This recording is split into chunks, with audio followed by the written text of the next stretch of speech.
God is moving. It's Young People Nation. Welcome to Young People Nation. Listen to us weekly as we commit to bring transparency, healing, and truth to the everyday situations in life that might bring you down. Join us for your weekly dose of inspiration. Thank you for listening to Young People Nation. Make sure you subscribe so you never miss an episode. And now, here's your host, Eugene and Donna Perry. Let's go. Christ is the foundation. Know His word gon' lead us. Know I'm already going. Taking steps I believe in. Giving guidance to the youth. Giving guidance to the lost. Give the world to the project. Lead them back to the cross. Good day and good morning or good afternoon or good evening. Thank you for coming back and joining us with Young People Nation. Again, we are here with Mr. Chris Cochran, licensed professional counselor.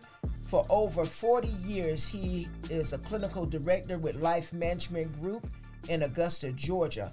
And we welcome you back, Mr. Cochran.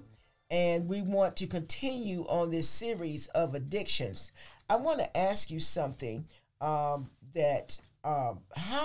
do we become more sensitive to our surroundings with people with addictions? Because people do mask very well. That's a good question because addiction can have a lot of faces. Mm-hmm. People could be practicing and still maintain a look like everything is okay. But in your neighborhood, the surroundings, usually you get some clues, unusual vehicles or strange vehicles coming through your neighborhood, a lot of brief stops. You know, somebody pull up, stop, and then they pull off and they're gone. Maybe people walking around, burglaries, crime, all those kinds of things is a good indicator that something's going on. Okay. You know, but I would encourage folks to not take it in their hands. If you have those concerns, to contact your local law enforcement because they're the ones who have the training, knowledge, skills, and ability to go in and assess that situation and take whatever actions need to be taken. Okay. Because those folks do have guns. Mr. Cochran, the age group, what age group has a challenge with addictions, in your opinion? Well, in my dissertation, I just looked at ninth graders, and it appears that the lower grades, like 7th, 8th, and ninth, unfortunately, are the ones who are profiteering. They're selling. Okay, this My is goodness. As they go up in grade, they begin to become users of all kind, and the state will looked at all different types of drug use for the for the past 30 days. By the time they're in 12th grade, they've kind of started graduating to some of the more addictive drugs, the cocaines, the heroines, the oxys, those kinds of things, 11th and 12th grade. So in general, what I'm seeing is 7th, 8th, 9th graders are making money. My goodness. The upperclassmen are using. But you know, that's logical because with the lower classes like that, they get less time in jail.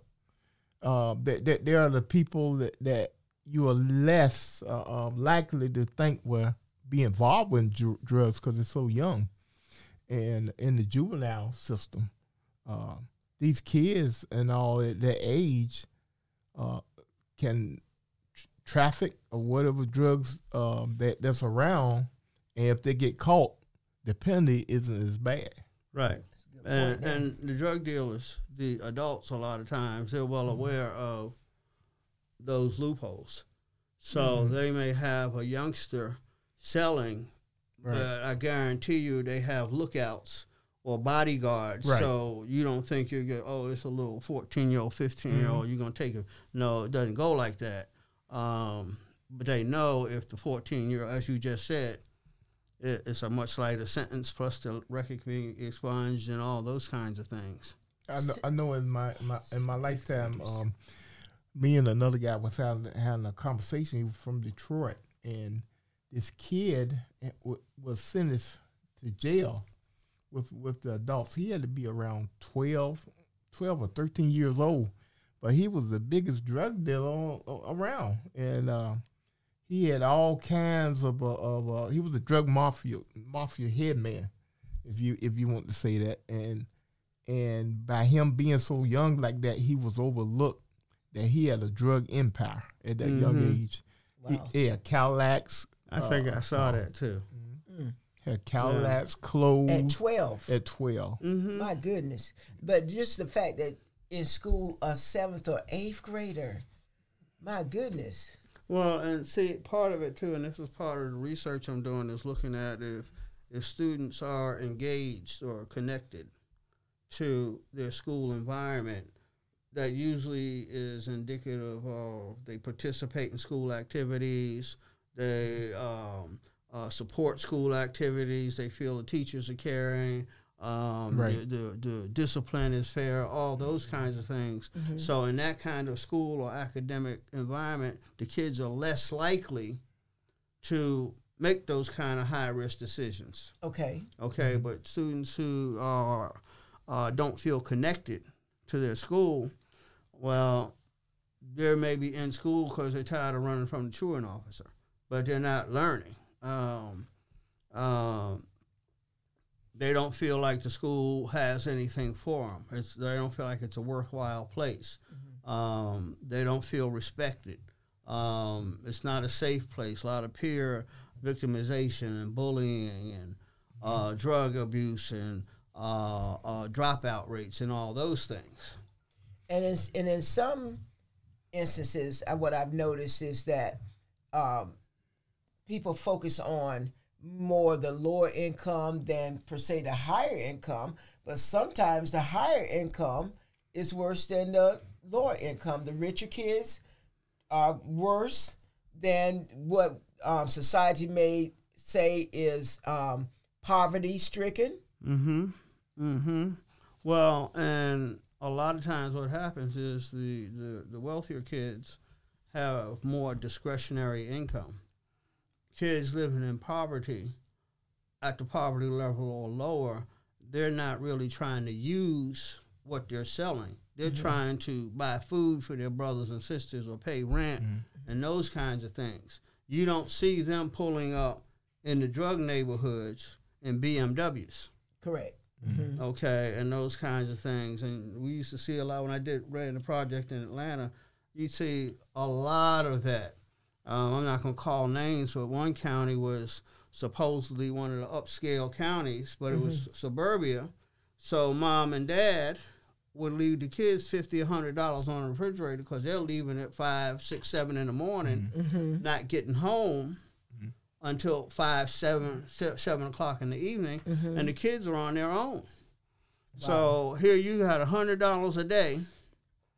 I talked to one youngster. He said a young lady he knew, she got $1,000 a month. That was her allowance. My goodness. You know, and I'm like, and I'm kind of like, and this is a high school kid. Yeah. Oh my goodness. You know, and if they're not in trouble, she smokes pot and all that, and you know she's well on her way because after a while pot quits working. Wow. Or somebody says, "Here, try this one." You know, and it goes on and on and on, and it's not a good situation. I know one of the misconcepts that people have that these kids that come from these areas, they think of them as being ignorant or can't think right, but these kids are brilliant. Yes, they are. I met some of them kids, and I tell you right now, those kids are good at math. They're excellent chemists because they be mixing the chemicals up to make the drugs. In the 7th and 8th grade, they know how to slice the kilos and everything and get it out and how much to mix in, how to cut it down. They know all of that, and they do it with such ease that make a chemist embarrassed. Mm-hmm. You know. Well, I know a couple of years back, there was one young man, he lived over there off of, you go across East Boundary. Right. Those apartments down there, which are like no man's land or whatever. Right. Well, that youngster wound up going to MIT from a single parent home. Mm-hmm. Then there was another young lady, she wanted to be a doctor, and she worked hard at getting the funds. She wound up going to Harvard Medical School. Yes. And she had generated enough support and funding so she could go through the entire program cash. Right. My goodness. Right. So it's not where you come from, it's a mindset. Absolutely. Right. Now, with the parents and the community that surrounds our young people, how can we help and do an individual under the age of 18 need parental permission to get help for addictions? Wait, say this again now? Okay. So the question is, how can we help and do an individual under the age of 18 need parental permission to get help for addictions? Well, if I'm understanding the question, if they're still a minor, then that sounds like laws would have to be changed. Okay. Okay. If they're 18, then they can sign for themselves. They don't need parental permission, although they're still functioning like a high school person, maybe. But the other part is the parents in a given community can begin to form a group, okay, to do prevention work, okay, and they can get all the data they usually need from, like, the Board of Education, the health department, arrests, crime, drug behavior, violence, all those things. Okay, and you can get people at the table and find out what does the data say about what's really going on in any given area. Okay, and if folks are not safe, for example, if it's a drug area, most people are not going to feel safe coming out the house to sit on their porch because of drive-bys and everything else that goes on with that. So maybe initially law enforcement goes in and cleans it out. Okay.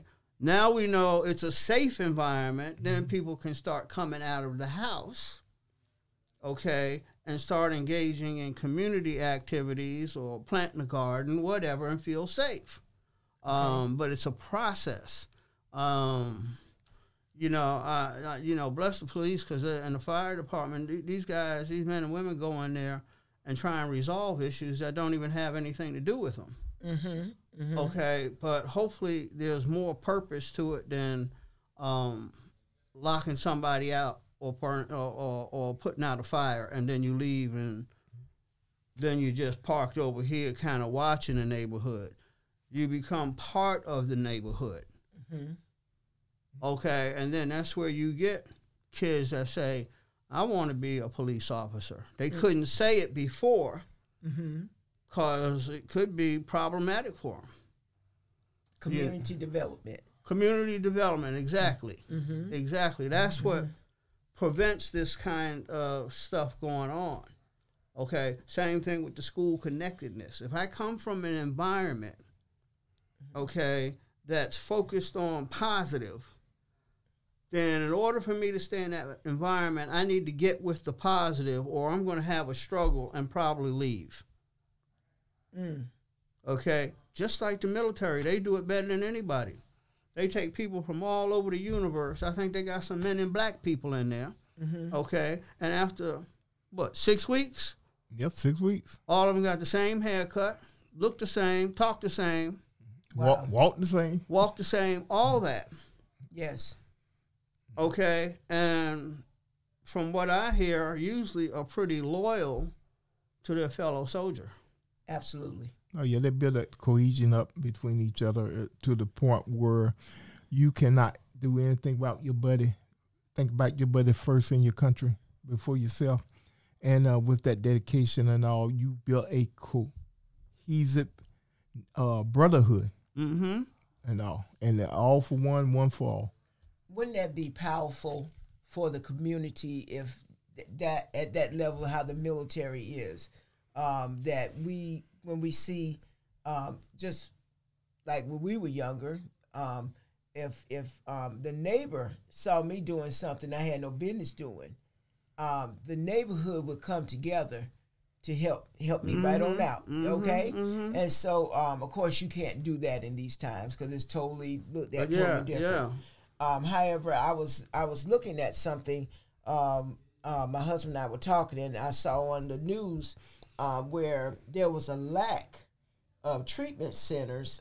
You got the Salvation Army Center. You got the Hope House for Women. But there's such a lack of help for people. Like I read in the article that they needed 1,000 beds and they were only able to get 42. So in my mind, this is just a thought, okay? We've got all these folks in recovery that need help. So you create a program where people can begin to get help, and when they've earned a certain level of privilege, they can begin to participate in the building of a treatment facility. Yes. And get Home Depot, Lowe's, and all these different people to, and this is not new. This is not some kind of rocket scientist stuff. They do a lot of it up in Boston, okay, and get them involved in building a place for them to live. Okay, get them involved in having a massive garden where they can grow their own food and then give the leftover stuff or give food to the neighborhoods. That's awesome.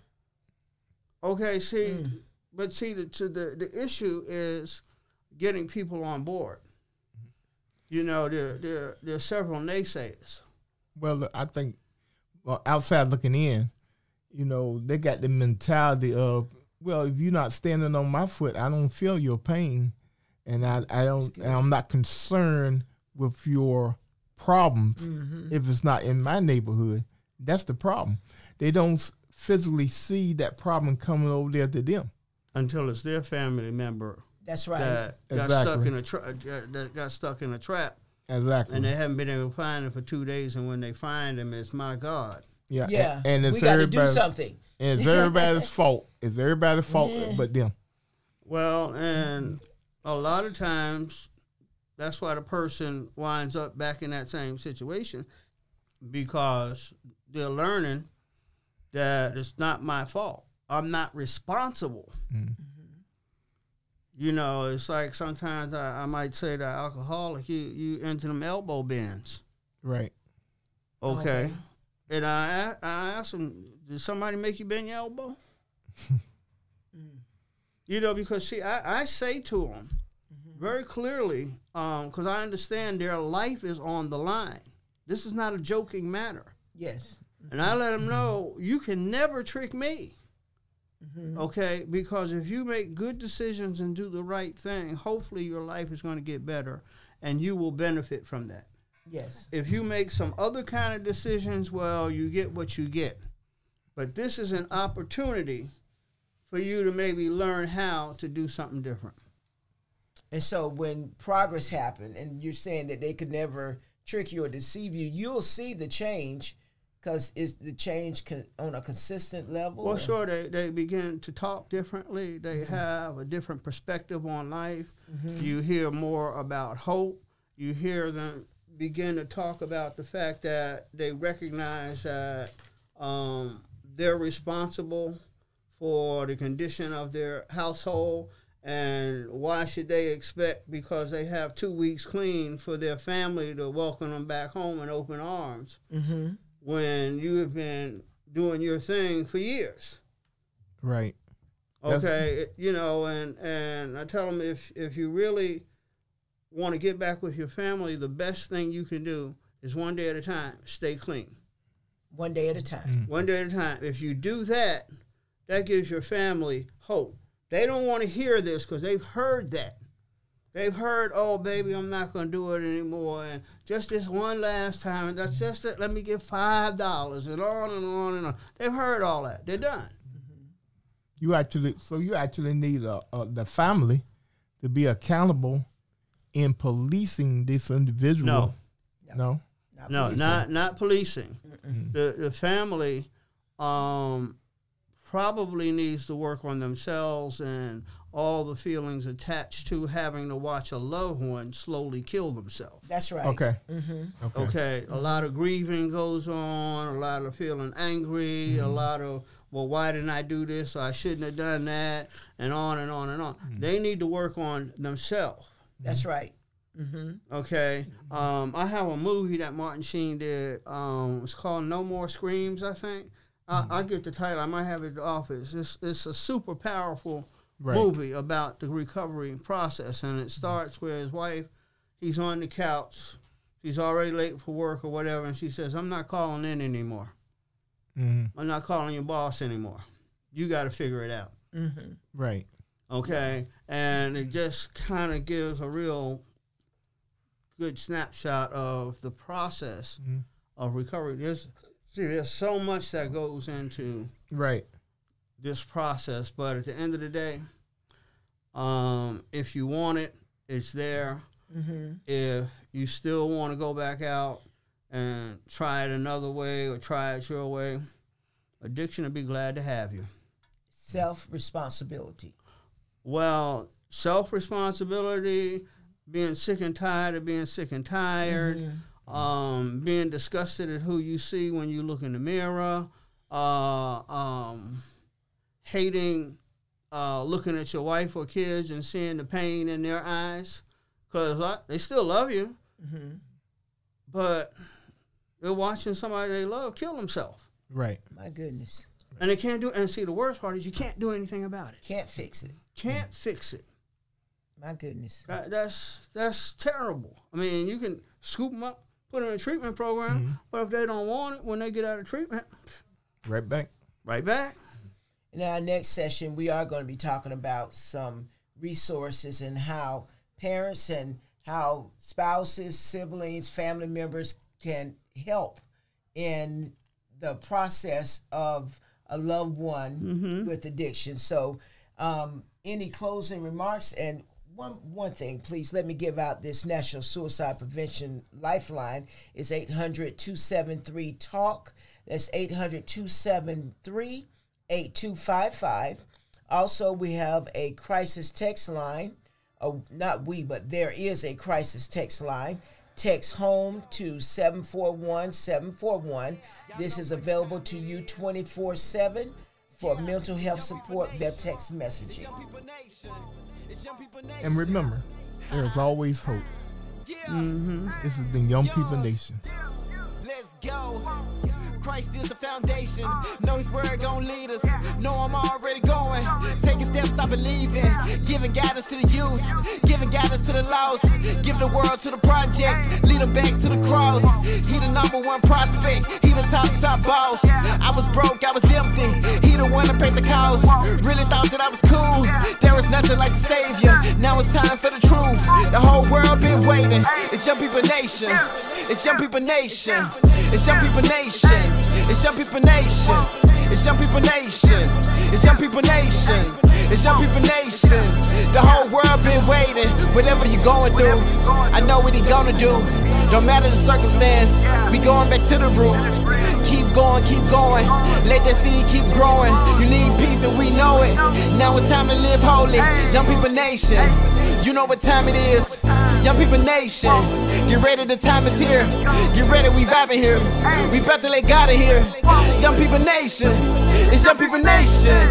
Yeah, do it for the heavens, you know where we going. Influenced by his love, you know we gotta show it. It's time to put the youth onto what God is doing. Cause I can tell you now, right now, that God is moving. It's Young People Nation.